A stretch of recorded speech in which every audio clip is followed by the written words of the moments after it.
বাংলাদেশে পেঁয়াজ, রসুন, কাঁচামরিচ যত ধরনের পণ্য বিগত সময়ে ভারত থেকে বাংলাদেশে আসতো, এখন এগুলো ওরা আর পাঠাইতে চায় না। কেন পাঠাইতে চায় না জানেন? ভারত অনেক বড় একটা দেশ, সেটা আমরা সবাই জানি। এবং এদের যে ইন্টারনেটের যে চাহিদা, ব্রডব্যান্ডের চাহিদা, অনেকে হয়তো ব্রডব্যান্ড বুঝবেন না, ব্যান্ডউইথের যে চাহিদা, ব্যান্ডউইথ অনেকেই বুঝবেন না।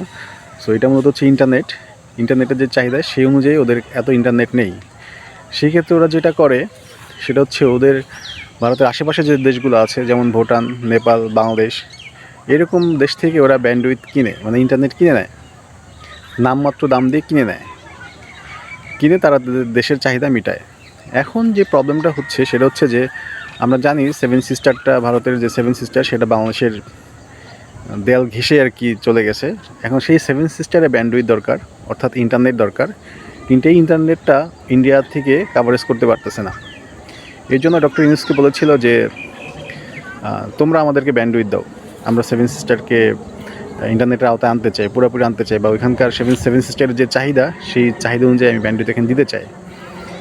কিন্তু ডক্টর ইউনূস, মানে বর্তমান যে বাংলাদেশের সরকার, সে এটাকে স্টেটলি না করে দিয়েছে। বাংলাদেশের যে বিটিআরসি আছে, সে জানিয়েছে আমার দেশের যে চাহিদা, সেটা তো আমি এখন আমি নিজেই কাভার করতে পারি না, আমার আরও ব্যান্ডউইথ দরকার, আরও ইন্টারনেট দরকার আমার দেশের মানুষের জন্য। সেক্ষেত্রে আমি তোমাদেরকে ইন্টারনেট দিতে পারবো না। মূলত হচ্ছে এই যে ইন্টারনেট না দেওয়ার কারণেই হচ্ছে তারা কখনো বলতেছে চাল পাঠাবো না, কখনো বলতেছে পেঁয়াজ পাঠাবো না, কখনো বলতেছে আলু পাঠাবো না। মানে ওদের যত যা কিছু আছে সেগুলো ওরা পাঠানো না পাঠানোর একটা হুমকি দামকি দিয়ে যাচ্ছে। তো আসলে দেশের যে চাহিদা, আমার মনে হয় সেটাকে আগে পূরণ করা উচিত। নিঃসন্দেহে এটা একটা ভালো উদ্যোগ। আগে দেশের চাহিদা মিটাইতে হবে এবং এই ব্যান্ডউইথের দাম, মূল্য আরও অনেক কমিয়ে ফেলতে হবে, যাতে সাধারণ মানুষ এটাকে ব্যবহার করতে পারে। কারণ ইন্টারনেটের সুফল আমরা জানি এটা কী হতে পারে, তাই না? এটাকে সহজলভ্য করে দিতে হবে, মানে ইন্টারনেটের ডেইলি রুটিন, মানে মানুষের প্রতিদিনের মতো পানির মতো সহজ করে দিতে হবে, যে চাইলেই যে কেউ কিনতে পারবে। তাহলে হচ্ছে সেই দেশ অনেক ডেভেলপ হবে। আরেকটা ব্যাপার সেটা হচ্ছে যে প্রত্যেকটা দেশের নাগরিক তার নিজের দেশকে ওন করে, মানে ভালোবাসে, মানে দেশটা আমার, এবং তাদের কার্যক্রমটা হয় কি আমার দেশ কেন্দ্রিক। মানে যাই ঘটুক না কেন দেশের প্রতি একটা ভালোবাসা থাকে এবং দেশের স্বার্থে সে যে কোনো সিদ্ধান্ত নিয়ে থাকে।